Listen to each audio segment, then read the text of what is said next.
সময়ের সেরা হাফেজ, সময়ের সেরা হাফেজ, সময়ের সেরা হাফেজ। আসসালামু আলাইকুম ওয়া রাহমাতুল্লাহি তাআলা ওয়া বারাকাতুহু। আলহামদুলিল্লাহ ওয়াসসালাতু ওয়াসসালামু আলা রাসূলিল্লাহ বা'দ।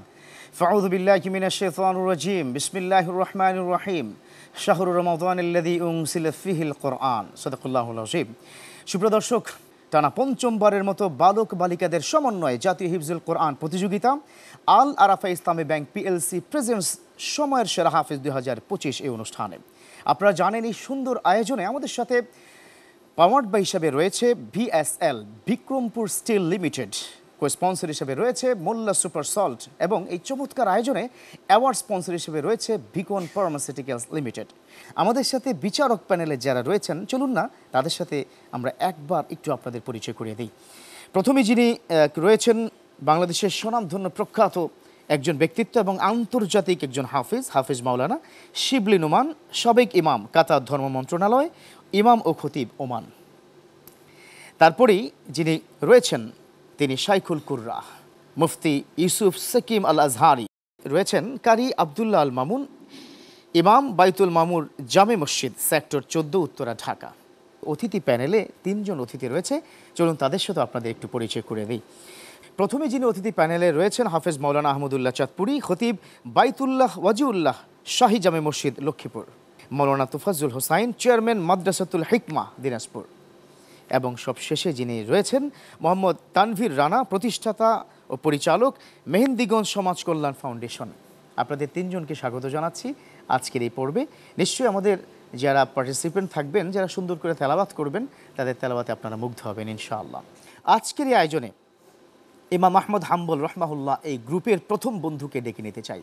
ডেকে নিচ্ছি মোহাম্মদ নফিজুল ইসলামকে। আসছে তাহফিজুল কোরআন ওয়া সুন্নাহ মাদ্রাসার বন্ধু, মাদারীপুরের বন্ধু মোহাম্মদ নফিজুল ইসলাম। আসসালামু আলাইকুম ওয়া রাহমাতুল্লাহি ওয়া বারাকাতুহু। ওয়া আলাইকুম আসসালাম। নফিজ, প্রতিযোগিতা কিন্তু জমে গেছে, তোমার জন্য শুভকামনা। আউযু বিল্লাহি মিনাশ শাইতানির রাজীম। বিসমিল্লাহির রহমানির রহিম। أولم يسيروا في الأرض فينظروا كيف كان عاقبة الذين من قبلهم. أعوذ بالله من الشيطان الرجيم. بسم الله الرحمن الرحيم.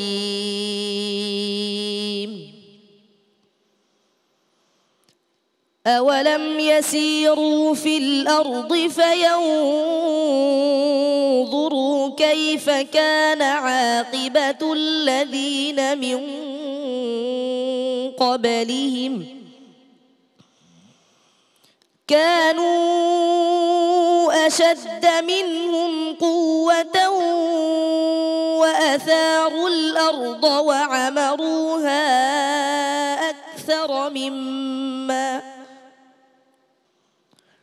أولم يسيروا في الأرض فينظروا كيف كان عاقبة الذين من قبلهم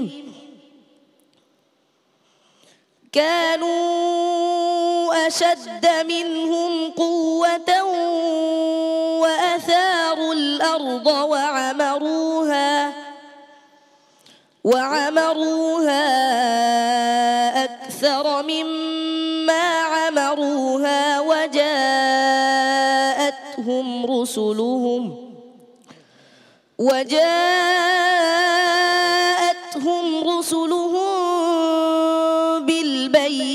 بالبينات فما كان الله ليظلمهم ولكن كانوا أنفسهم يظلمون ثم كان عاقبة الذين أساءوا السوء أن كذبوا بآيات الله كذبوا بآيات الله وكانوا بها يستهزئون الله يبدأ الخلق ثم يعيده ثم إليه ترجعون حسبك صدق الله العظيم মাশাআল্লাহ মোহাম্মদ নাফিজুল ইসলাম, চমৎকার তেলাওয়াত শুনলাম আমরা। শাইখুল কোরআন মুফতি ইউসুফ সাকিম আল আজহারি, আপনি যদি বলতেন কেমন তেলাওয়াত হয়েছে? মাশাআল্লাহ, সুন্দর তেলাওয়াত হয়েছে, তোমার তেলাওয়াত ভালো ছিল, তবে তোমাকে আরও ভালো করতে হবে। হাফেজ মাওলানা আহমদুল্লাহ চাঁদপুরি, আপনি যদি একটু বলতেন আমাদের এই বন্ধু নাফিজুল ইসলামের তেলাওয়াত কেমন লেগেছে? মাশাআল্লাহ, অনেক চমৎকার তেলাওয়াত করেছেন। তো আশা রাখি ইনশাআল্লাহ বাকি পর্বগুলো সে আরও ভালো করবে, এই তার জন্য শুভকামনা রইল ইনশাআল্লাহ। ইনশাআল্লাহ তাআলা, তোমার জন্য শুভকামনা, জাযাকাল্লাহ খাইর। সময়ের সেরা হাফেজ। এবার ডেকে নিতে চাই আমাদের মিরপুরের একজন বন্ধুকে, যে হাজার শিক্ষার্থীকে টপকে আজকে জাতীয় মঞ্চে এসেছে, মারকাজুল ফাইজুল কোরআন আল ইসলামের শিক্ষার্থী নাসিহ আমিন। মঞ্চে ডেকে নিচ্ছি নাসিহ আমিনকে। ললিত কণ্ঠে পড়ো কুরআন। আসসালামু আলাইকুম ওয়া রাহমাতুল্লাহি ওয়া বারাকাতুহু। ওয়া আলাইকুম আসসালাম ওয়া রাহমাতুল্লাহ। খুব তড়িঘড়ি করে এসেছো, খুব সাহস, তাই তো? ডেফিনেটলি আমি বিশ্বাস করি তোমার তেলাওয়াতও খুব সাহসের সহিত হবে। প্রস্তুত তো ইনশাআল্লাহ? ইনশাআল্লাহ। তোমার জন্য শুভকামনা। সময়ের সেরা হাফেজ। اقرأ من قول الله تعالى أعوذ بالله من الشيطان الرجيم ووهبنا له إسحاق ويعقوب أعوذ بالله من الشيطان الرجيم بسم الله الرحمن الرحيم ووهبنا له إسحاق ويعقوب كلا هدينا ونوحا هدينا من قبل ومن ذريته داود وسليمان ومن ذريته داود وسليمان وأيوب ويوسف وموسى وهارون وكذلك نجزي المحسنين وزكريا ويحيى وعيسى وإلياس كل من الصالحين وإسماعيل واليسع ويونس ولوطا وكلا فضلنا على العالمين ومن آبائهم وأزواجهم وذرياتهم أعيد مرة أبر برو ومن آبائهم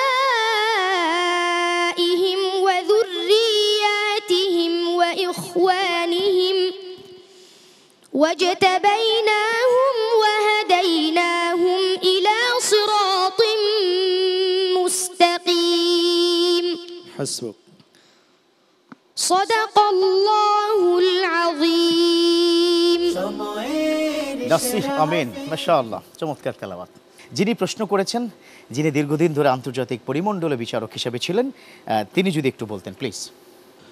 তোমার তেলাওয়াত আলহামদুলিল্লাহ ভালো হয়েছে, সামান্য একটু সমস্যা হয়েছে, সামনে থেকে আরও খেয়াল রাখবে, আল্লাহ তোমার ভালো করুন। মাওলানা মোফাজ্জল হোসাইন, তিনি কি বলেন বন্ধু সম্পর্কে? ছোট্ট বন্ধু জাতীয় মঞ্চে তেলাওয়াত কেমন লেগেছে? আলহামদুলিল্লাহ, ধন্য তোমার বাবা, ধন্য তোমার মা, ধন্য তোমার ওস্তাদ। তেলাওয়াত অনেক চমৎকার, আশা করছি সামনের দিকে আরও বড় হবে, ভালো করবে ইনশাআল্লাহ। জাযাকাল্লাহ খায়র। সময়ের সময় এসেছে ছোট্ট বিরতি। দেখতে থাকুন আপনাদের প্রিয় টেলিভিশন চ্যানেল 24 এবং পঞ্চমবারের মতো বালক বালিকাদের সমন্বয়ে জাতীয় হিফজুল কোরআন প্রতিযোগিতা আল আরাফা ইসলামী ব্যাংক পিএলসি প্রেজেন্টস সময়ের সেরা হাফেজ 2025। অ্যাওয়ার্ড স্পন্সর হিসেবে রয়েছে বিকন ফার্মাসিউটিক্যালস লিমিটেড, আমাদের সাথে কো স্পন্সর হিসেবে রয়েছে মোল্লা সুপার সল্ট এবং পাওয়ার্ড বাই হিসেবে রয়েছে বিএসএল বিক্রমপুর স্টিল লিমিটেড। প্রিয় দর্শক, ফিরছি কিছুক্ষণের মধ্যে। সময়ের সেরা হাফেজ, সময়ের সেরা হাফেজ, সময়ের সেরা হাফেজ, সময়ের সেরা হাফেজ। আলহামদুলিল্লাহ প্রিয় দর্শক, ফিরে এলাম বিরতির পর। আমাদের সাথে থাকার জন্য ধন্যবাদ। দেখছেন আপনাদের প্রিয় টেলিভিশন চ্যানেল 24, আপনাদের প্রিয় আয়োজন পঞ্চমবারের মতো বালক বালিকাদের সমন্বয় জাতীয় হিফজুল কোরআন প্রতিযোগিতা আল আরাফা ইসলামী ব্যাংক পিএলসি প্রেজেন্স সময়ের সেরা হাফেজ 2025, powered by BSL Bikrampur still Limited. এত সুন্দর আয়োজনে আমাদের সাথে কো স্পন্সর হিসেবে রয়েছে মোল্লা সুপার সল্ট। এছাড়া আমাদের সাথে এত সুন্দর আয়োজনে অ্যাওয়ার্ড স্পন্সর হিসেবে রয়েছে বিকন ফার্মাসিউটিক্যালস লিমিটেড। এখন আমি ডেকে নিতে চাই তৃতীয় বন্ধুকে, যে বন্ধু মানিকনগর থেকে এই সুন্দর আয়োজনে অংশগ্রহণ করছে। আর রায়হান ইন্টারন্যাশনাল মাদ্রাসা মানিকনগরের বন্ধু মোহাম্মদ জুনায়েদ রহমান। ডেকে নিচ্ছি মোহাম্মদ জুনায়েদ রহমানকে। ললিত কণ্ঠে পড়ো কুরআন। আসসালামু আলাইকুম ওয়া রাহমাতুল্লাহি ওয়া বারাকাতুহু। ওয়ালাইকুম আসসালাম ওয়া রাহমাতুল্লাহি ওয়া বারাকাতুহু। তোমার জন্য দোয়া রইল, আল্লাহ যেন তোমাকে ভালো করে তেলাওয়াত করার সুযোগ করে দেয়। সময়ের সেরা হাফেজ। اقرأ من قول الله تعالى أعوذ بالله من الشيطان الرجيم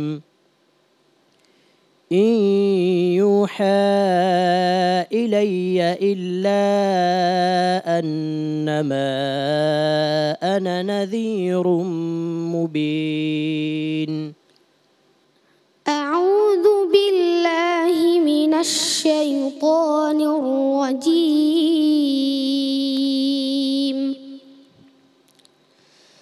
بسم الله الرحمن الرحيم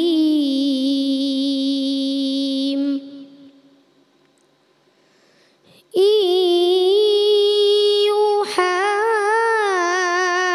إلي إلا أنما أنا نذير مبين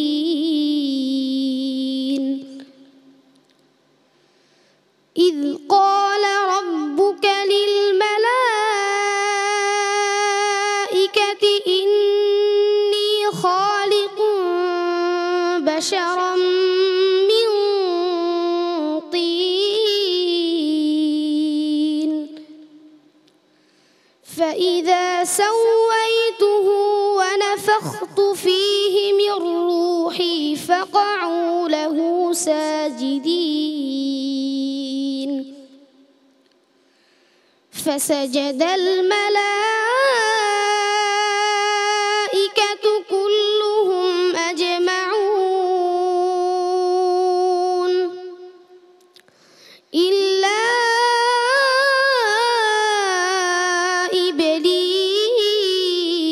إبليس استكبر وكان من الكافرين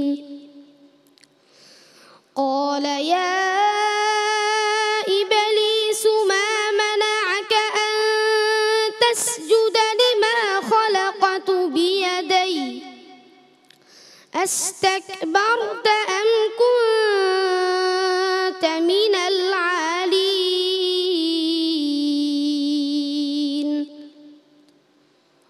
قال أنا خير منه خلقتني من نار وخلقته من طين حسبك صدق الله العظيم আল্লাহু আকবার। জুনায়েদ রহমান, আল্লাহু আকবার। এত অসাধারণ কণ্ঠ। প্রিয় দর্শক, সচরাচর কিন্তু আমরা এত চমৎকার কণ্ঠ শুনতে পাই না। বন্ধুর তেলাওয়াত বা সুর সব কিছু মিলে কেমন লেগেছে? আলহামদুলিল্লাহ, বলতে হয় ওর তেলাওয়াত যথেষ্ট সুন্দর, কণ্ঠের তো যথেষ্ট প্রশংসা করতেই হয়। তারপরও আমি একটু ছোট্ট করে যুক্ত করতে চাই, আরেকটু যদি ও মুখ খুলে পড়তো তাহলে আমরা ওর অরিজিনাল যে ভোগালটা সেটা পেতাম। বন্ধু, তুমি এগিয়ে যাও, ইনশাআল্লাহ আল্লাহ তোমার সাথে রয়েছে। আমিন আমিন। চমৎকার। মোহাম্মদ তানভীর রানা, এই বন্ধুর তেলাওয়াত কেমন লেগেছে? আমি দেখেছি আপনি খুব চাতকের মতো তাকিয়েছিলেন ওর কণ্ঠ, জাদু মধু মাখা কণ্ঠ শুনে। মাশাআল্লাহ, জুনায়েদ রহমান, তুমি সুন্দর তেলাওয়াত করেছো। আগামীর জন্য শুভকামনা রইল। মাশাআল্লাহ, নিশ্চয়ই। তবে জুনায়েদ রহমান, তোমার জন্য শুভকামনা। আজকের এই প্রতিযোগিতা আমি ডেকে নিতে চাই কুমিল্লার বন্ধুকে। আসছে মার্কাজুত তালিম ইন্টারন্যাশনাল মাদ্রাসার শিক্ষার্থী, আজকের প্রতিযোগী মোহাম্মদ হুসাইন সরকার। ডেকে নিচ্ছি মোহাম্মদ হুসাইন সরকার। দলিত কণ্ঠে পড়ো কুরআন। আসসালামু আলাইকুম ওয়া রাহমাতুল্লাহি ওয়া বারাকাতুহু। ওয়া আলাইকুম আসসালাম। হুসাইন সরকার, তোমার তেলাওয়াতের অপেক্ষা। সময়ের সেরা হাফেজ। আউযু বিল্লাহি মিনাশ শাইতানির রাজীম। ইন আনতা ইল্লা নাযীর। আউযু বিল্লাহি মিনাশ শাইতানির রাজীম। বিসমিল্লাহির রহমানির রহিম।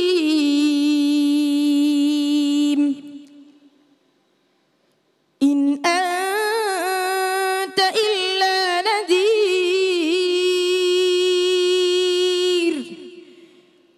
ইন্না আরসালনাকা বিল হাক্কি বাশীরান ওয়া নাযীরা। وإن من أمة إلا خلا فيها نذير. وإن يكذبوك فقد كذب الذين من قبلهم.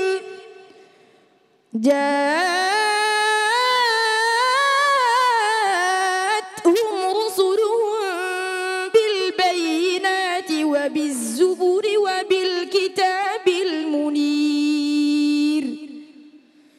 ثم أخذت الذين كفروا فكيف كان نكير.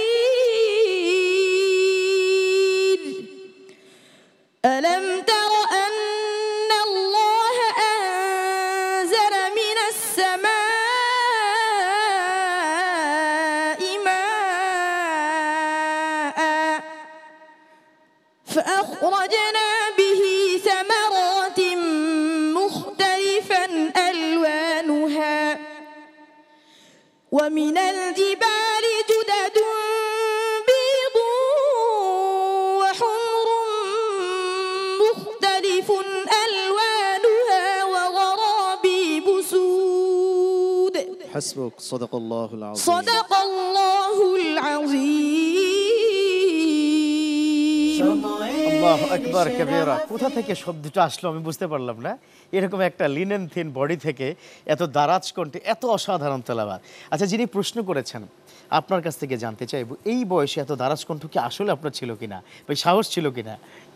আসলে সত্যিকার অর্থে বলতে গেলে এত বড় একটা মঞ্চে ও চমৎকার তেলাওয়াত করেছে। আলহামদুলিল্লাহ, অবশ্যই কোরআনের প্রশংসা করতেই হয়। এই রমজান মাস আল্লাহ তাআলা আমাদের সকলকে কবুল করুন। তুমি সামনে এগিয়ে যাও, আমি তোমার সর্বোচ্চ সফলতা কামনা করছি। আমিন। মাশাআল্লাহ, মাশাআল্লাহ, তোমার জন্য বিশাল দোয়া হয়ে গেছে। হাফিজ মাওলানা আহমদুল্লাহ চাঁদপুরি, আপনি কতটা মুগ্ধ হয়েছেন? মাশাআল্লাহ, আলহামদুলিল্লাহ। এদের দেখলে মনে হয় যেন জীবন্ত কোরআন, মাত্র কোরআন নাজিল হচ্ছে। বিশ্ব পর্যায়ে যেন তার এই কণ্ঠ ছড়িয়ে পড়ে। আমিন, আমিন, আমিন। শুভকামনা তোমার জন্য। এবার আবারও কুমিল্লার বন্ধু আসছে আমাদের মাঝে, মিসবাউল কোরআন ইন্টারন্যাশনাল হিফজ মাদ্রাসার বন্ধু মোহাম্মদ আমানুল্লাহ। আসছে মোহাম্মদ আমানুল্লাহ। ললিত কণ্ঠে পড়ো কুরআন, মানুষের প্রাণে। আসসালামু আলাইকুম ওয়া রাহমাতুল্লাহি ওয়া বারাকাতুহু। ওয়া আলাইকুম আসসালাম ওয়া রাহমাতুল্লাহ। আমানুল্লাহ, তোমার জন্য শুভকামনা। সময়ের সেরা হাফেজ। أعوذ بالله من الشيطان الرجيم.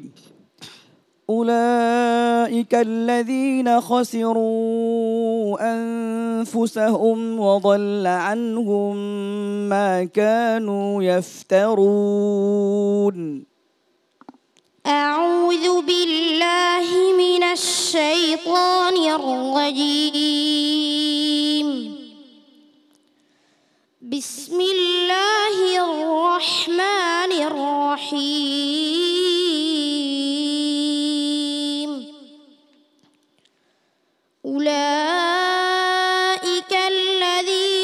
خسروا أنفسهم وضل عنهم ما كانوا يفترون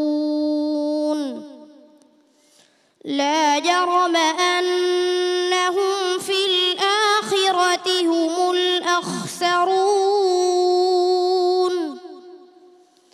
إن الذين آمنوا وعملوا الصالحات وأخبتوا إلى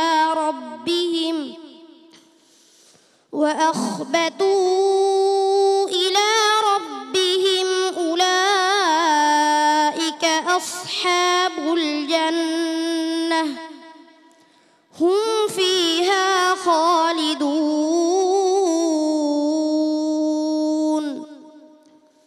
مثل الفريقين كالأعمى والأصم والبصير والسميع هل يستويان مثلا أفلا تذكرون ولقد أرسلنا نوحا إلى قومه إني لكم نذير مبين ألا تعبدوا إلا الله إني أخاف عليكم عذاب يوم أليم হাসবুক। صدق الله العظيم মাশাআল্লাহ, আমানুল্লাহ। চমৎকার তেলাওয়াত। ইউসুফ সাকিব আল আজহারি যদি বলেন কেমন লাগছে? মাশাআল্লাহ, তেলাওয়াত আমার মনে হচ্ছিল যেন আমরা রমজান মাসে মক্কা শরীফে তেলাওয়াত শুনছি। মাশাআল্লাহ, আল্লাহু আকবার। মাশাআল্লাহ, সুন্দর তেলাওয়াত হয়েছে। তুমি আরো কণ্ঠকে উজাড় করে দিয়ে, গলাকে ছেড়ে দিয়ে সুন্দর করে তেলাওয়াত করবে ইনশাআল্লাহ। তোমার জন্য শুভকামনা রইল। ফজল হোসাইন, আপনি যদি একটু বলেন বন্ধুর তেলাওয়াত কেমন লেগেছে? আলহামদুলিল্লাহ, অত্যন্ত সুমধুর কণ্ঠে, সুললিত কণ্ঠে তেলাওয়াত করেছে। তাদের তেলাওয়াত যদি হয় এত সুন্দর, দাউদ আলাইহিস সালামের তেলাওয়াত না জানি আরো কত সুন্দর। মাশাআল্লাহ, আল্লাহ পাক তোমার উত্তম যাজা দান করুন। আমিন আমিন। আমানুল্লাহ, আরো ভালো করতে হবে, ঠিক আছে? তোমার জন্য দোয়া এবং শুভকামনা। প্রিয় দর্শক, নিতে হচ্ছে এই পর্যায়ে এই মুহূর্তে একটা ছোট্ট করে বিরতি। দেখে থাকুন আপনাদের প্রিয় টেলিভিশন চ্যানেল 24 এবং পঞ্চমবারের মতো বালক বালিকাদের সমন্বয় জাতীয় হিফজুল কোরআন প্রতিযোগিতা আল আরাফা ইসলামী ব্যাংক PLC প্রেজেন্টস সময়ের সেরা হাফিজ 2025, powered by VSL Bikrampur still Limited. Sponsor হিসেবে রয়েছে মোল্লা সুপার সল্ট এবং অ্যাওয়ার্ড স্পন্সর হিসেবে রয়েছে বিকন ফার্মাসিউটিক্যালস লিমিটেড। প্রিয় দর্শক, কোথাও যাবেন না, ফিরছি কিছুক্ষণের মধ্যে। সময়ের সেরা হাফেজ, সময়ের সেরা হাফেজ, সময়ের সেরা হাফেজ, সময়ের সেরা হাফেজ। আলহামদুলিল্লাহ, প্রিয় দর্শক, ফিরে এলাম বিরতির পর। আমাদের সাথে থাকার জন্য ধন্যবাদ। দেখছেন আপনাদের প্রিয় টেলিভিশন চ্যানেল 24 এবং আপনাদের প্রিয় আয়োজন QS মাল্টিমিডিয়া প্রযোজিত পঞ্চমবারের মতো বালক বালিকাদের সমন্বয় জাতীয় হিফজুল কোরআন প্রতিযোগিতা সময়ের সেরা হাফিজ 2025, যার প্রধান স্পন্সর হিসেবে রয়েছে আল আরাফা ইসলামী ব্যাংক PLC, কো স্পন্সর হিসেবে রয়েছে Molla Super salt, award sponsor হিসেবে রয়েছে বিকন ফার্মাসিউটিক্যালস লিমিটেড। এই চমৎকার আয়োজনে আমাদের সাথে পাওয়ার্ড বাই হিসেবে রয়েছে VSL বিক্রমপুর স্টিল লিমিটেড। প্রিয় দর্শক, 5 জন তেলাওয়াত শুনেছি, এবার ষষ্ঠ বন্ধুর পালা। ডেকে নিচ্ছি মিরপুর হারামাইন ইন্টারন্যাশনাল ক্যাডেট মাদ্রাসার প্রিয় শিক্ষার্থী, প্রিয় প্রতিযোগী আজকের এই প্রতিযোগিতা মোহাম্মদ রাফি মাহমুদ। আসছে ছোট্ট বন্ধু রাফি মাহমুদ। ললিত কণ্ঠে পড়ো আসসালামু আলাইকুম ওয়া রাহমাতুল্লাহি ওয়া বারাকাতুহু। ওয়ালাইকুম আসসালাম ওয়া রাহমাতুল্লাহ। রাফি মাহমুদ, প্রস্তুত তো ইনশাআল্লাহ? তোমার জন্য শুভকামনা। সময়ের সেরা হাফেজ। أعوذ بالله من الشيطان الرجيم. إن إبراهيم لحليم أواه منيب. أعوذ بالله من الشيطان الرجيم.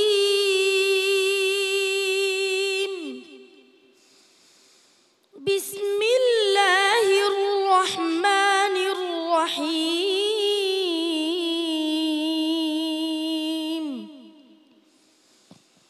إن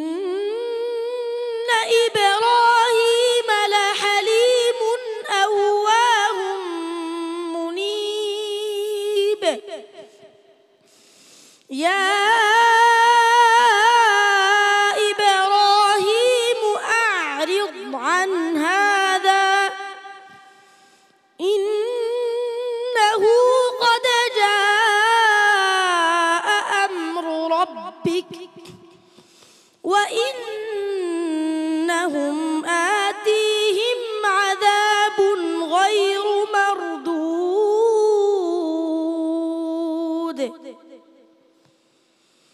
ولما جاءت رسلنا لوطا سيء بهم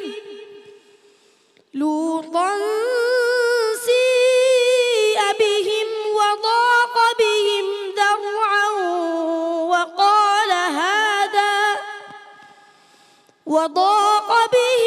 ذرعا وقال هذا يوم عصيب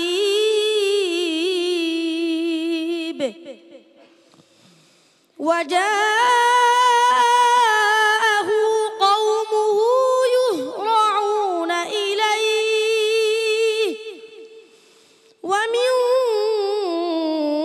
قبل كانوا يعملون السيئات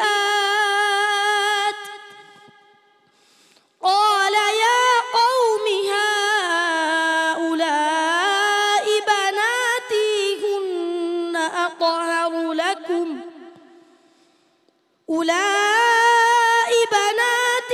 هن أطهر لكم فاتقوا الله ولا تخزون في ضيفي أليس منكم رجل رشيد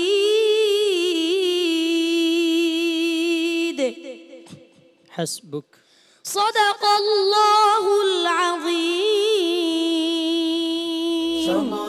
মাশাআল্লাহ মোহাম্মদ রফি মাহমুদ চমৎকার তেলাওয়াত অনেক চেষ্টা করেছে এবং যিনি প্রশ্ন করেছেন তিনি কতটা সন্তুষ্ট হতে পেরেছেন আমি একটু জানতে চাইবো আমাদের অন্যতম কারি আব্দুল্লাহ আল মামুন। ছোট্ট বন্ধু মাশাআল্লাহ তুমি দারুণ তেলাওয়াত করেছো। তোমার জন্য মুলাহাজা হলো তুমি আয়াত তেলাওয়াত করতেছিলে রসুলুনা লুতান সি, এখানে ইকফার গুন্না একটু মিস্টেক আছে, ওটা সামনে থেকে প্রস্তুতি নিবে। তারপরে ওয়াদ, এই শব্দটা দটা তোমার পাতলা হয়ে যাচ্ছিল। তারপরে যারআ, এই যার এই রটাও দুর্বল লাগলো আমার দৃষ্টিতে। ইনশাআল্লাহ তুমি আরেকটু প্র্যাকটিস বাড়িয়ে দিলে আল্লাহ তাআলা তোমাকে কবুল করে নেবেন। তানভীর রানা আপনার কাছ থেকে বলবো ছোট্ট বন্ধুর তেলাওয়াতে। আলহামদুলিল্লাহ, রাফি মাহমুদ অনেক সুন্দর তেলাওয়াত করেছে, শুভকামনা রইল তোমার জন্য। ইনশাআল্লাহ রাফি মাহমুদ যেভাবে তোমাকে পরামর্শ দিয়েছে বিচারক প্যানেল থেকে সেভাবে কিন্তু আরও সুন্দর করে প্র্যাকটিস করতে হবে, ঠিক আছে? তোমার জন্য শুভকামনা রইল। হ্যাঁ প্রিয় দর্শক, খেয়াল করেছেন কি আপনারা যে আমাদের বিচারক প্যানেল থেকে কি পরামর্শ কি দিয়েছে? সামান্য দদ এটা একটু মোটা হবে, পাতলা করলে হবে না। এই যে উচ্চারণের বিষয় রয়েছে এটা বিশ্বের কোনো ভাষায় নেই, বিশ্বের কোনো কিতাবের মধ্যে নেই। একটি কিতাব, একটি ভাষা, সেটা হচ্ছে কোরআন, সেটা হচ্ছে আরবি।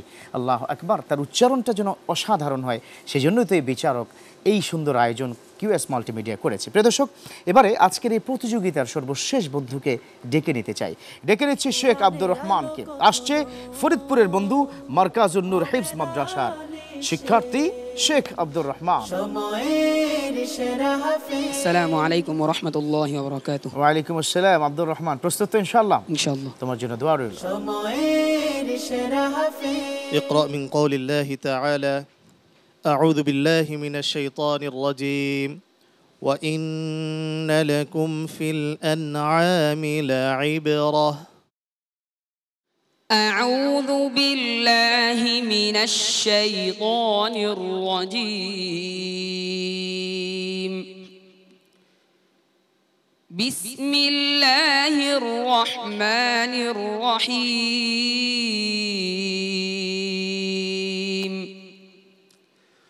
وإن لكم في الأنعام لعبرة نسقيكم مما في بطونه من بين فرث ودم لبنا خالصا سائغا للشاربين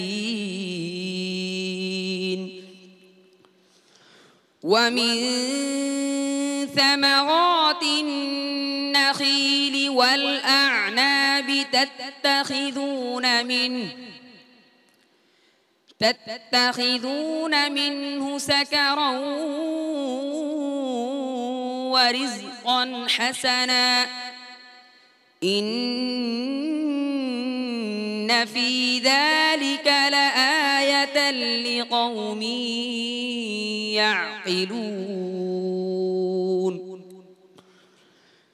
وأوحى ربك إلى النحل أن اتخذي من الجبال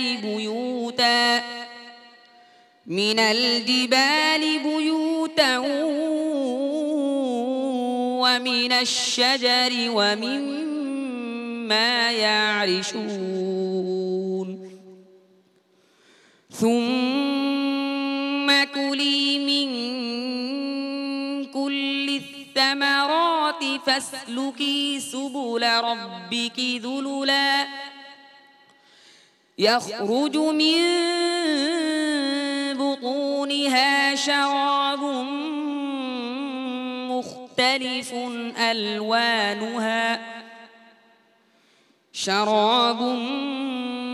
مختلف ألوانها وغرابيب سود আবার পড়ো ثم كلي من كل الثمرات فاسلكي سبل ربك ذللا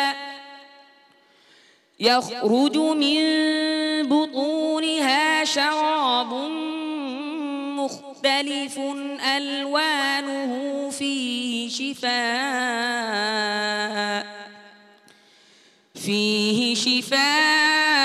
شفاء للناس إن في ذلك لآية لقوم يتفكرون حسبك صدق الله العظيم শেখ আব্দুর রহমান সর্বশেষ বন্ধুর তেলাওয়াত কতটা মুগ্ধ হয়েছে যিনি প্রশ্ন করেছেন আন্তর্জাতিক একজন বিচারক আমাদের সকলের প্রিয় ভাজন মাওলানা শিবলি নোমান। আব্দুর রহমান তোমার তেলাওয়াত চমৎকার হয়েছে, বাকি যেখানে তুমি মিস্টেক করেছো আলওয়ানুহু সেখানে তুমি পড়েছো আলওয়ানুহা, সামনে থেকে খেয়াল রাখবে। আর শিফা উল্লিন্নাস এখানে তুমি ওয়াজিব গুন্না কিছুটা ছেড়ে দিয়েছো, সেটা আরেকটু সময় ধরে রাখবে। জাযাকাল্লাহ। নিশ্চয়ই আমার প্রিয় বন্ধু আরও ভালো করে প্র্যাকটিস করবে। আমরা সর্বশেষ একটু দোয়া নিতে চাই মুফাজ্জল হোসাইন আপনার কাছ থেকে, আপনি যদি এই বন্ধুর জন্য সর্বশেষ আজকের এই প্রতিযোগিতায় দোয়া করতেন। তেলাওয়াত অত্যন্ত চমৎকার। আসলে মাহে রমজান মাস, কিছুটা জিহ্বা শুকাই গেছে, তো এই জন্য দু এক জায়গায় সমস্যা হচ্ছে, তবে আশা করছি সামনের দিনে আরও সুন্দর করবে। শুভকামনা রইল বাবা। জি নিশ্চয়ই নিশ্চয়ই, তোমার জন্য শুভকামনা শেখ আব্দুর রহমান। যেভাবে মোলাহাজা দিয়েছে পরামর্শ সেভাবে করবে, ঠিক আছে? জি জাযাকাল্লাহ খায়ের। প্রিয় দর্শক, শেখ আব্দুর রহমানের এই প্রতিযোগিতায় সর্বশেষ তেলাওয়াতের মধ্য দিয়েই আমরা শেষ করছি আজকের প্রতিযোগিতার আসর। তবে একটি বিষয় আপনাদেরকে জানিয়ে রাখি, আমাদের প্রতিযোগিতা কিন্তু সর্বশেষ অর্থাৎ 30 রমজান পর্যন্ত চলবে। আপনারাও কিন্তু আমাদের সাথে থাকবেন।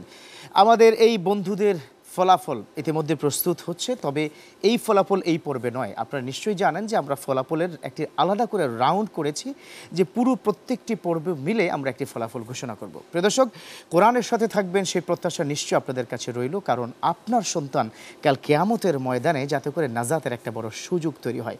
সর্বশেষ একটি হাদিস দিয়ে শেষ করতে চাই। বিশ্বনবী তিনি বলেছেন, আল কোরআন ওয়া সিয়ামু ইয়াশফাআন লিল আবদি ইয়াওমাল কিয়ামা। কোরআন এবং মাহে রমাদানের এই রোজা, এই দুটো বিষয় কাল কিয়ামতের ময়দানে আল্লাহর কাছে সুপারিশ করে আপনাকে জান্নাত পর্যন্ত পৌঁছে দিবে, জান্নাত পর্যন্ত নিয়ে যাবে ইনশাআল্লাহ। তবে তার জন্য আপনার ঘরে যেন কোরআনের সুর বাজে, আপনার সন্তান যেন কোরআন তেলাওয়াত শিখে কোরআনে হাফেজে হয়, সেই প্রত্যাশা শেষ করতে চাই। বালক বালিকাদের সমন্বয় জাতীয় হিফজুল কোরআন প্রতিযোগিতা, আল আরাফা ইসলামী ব্যাংক পিএলসি প্রেজেন্ট সময়ের সেরা হাফেজ 2025, powered by BSL, Bikrumpur Steel Limited, co-sponsored by Mulla Super Salt, award sponsored by Beacon Pharmaceuticals Limited. ভালো থাকবেন, সুস্থ সুন্দর জীবনের প্রত্যাশা শেষ করছি। আল্লাহ হাফেজ। সময়ের সেরা হাফেজ, সময়ের সেরা হাফেজ।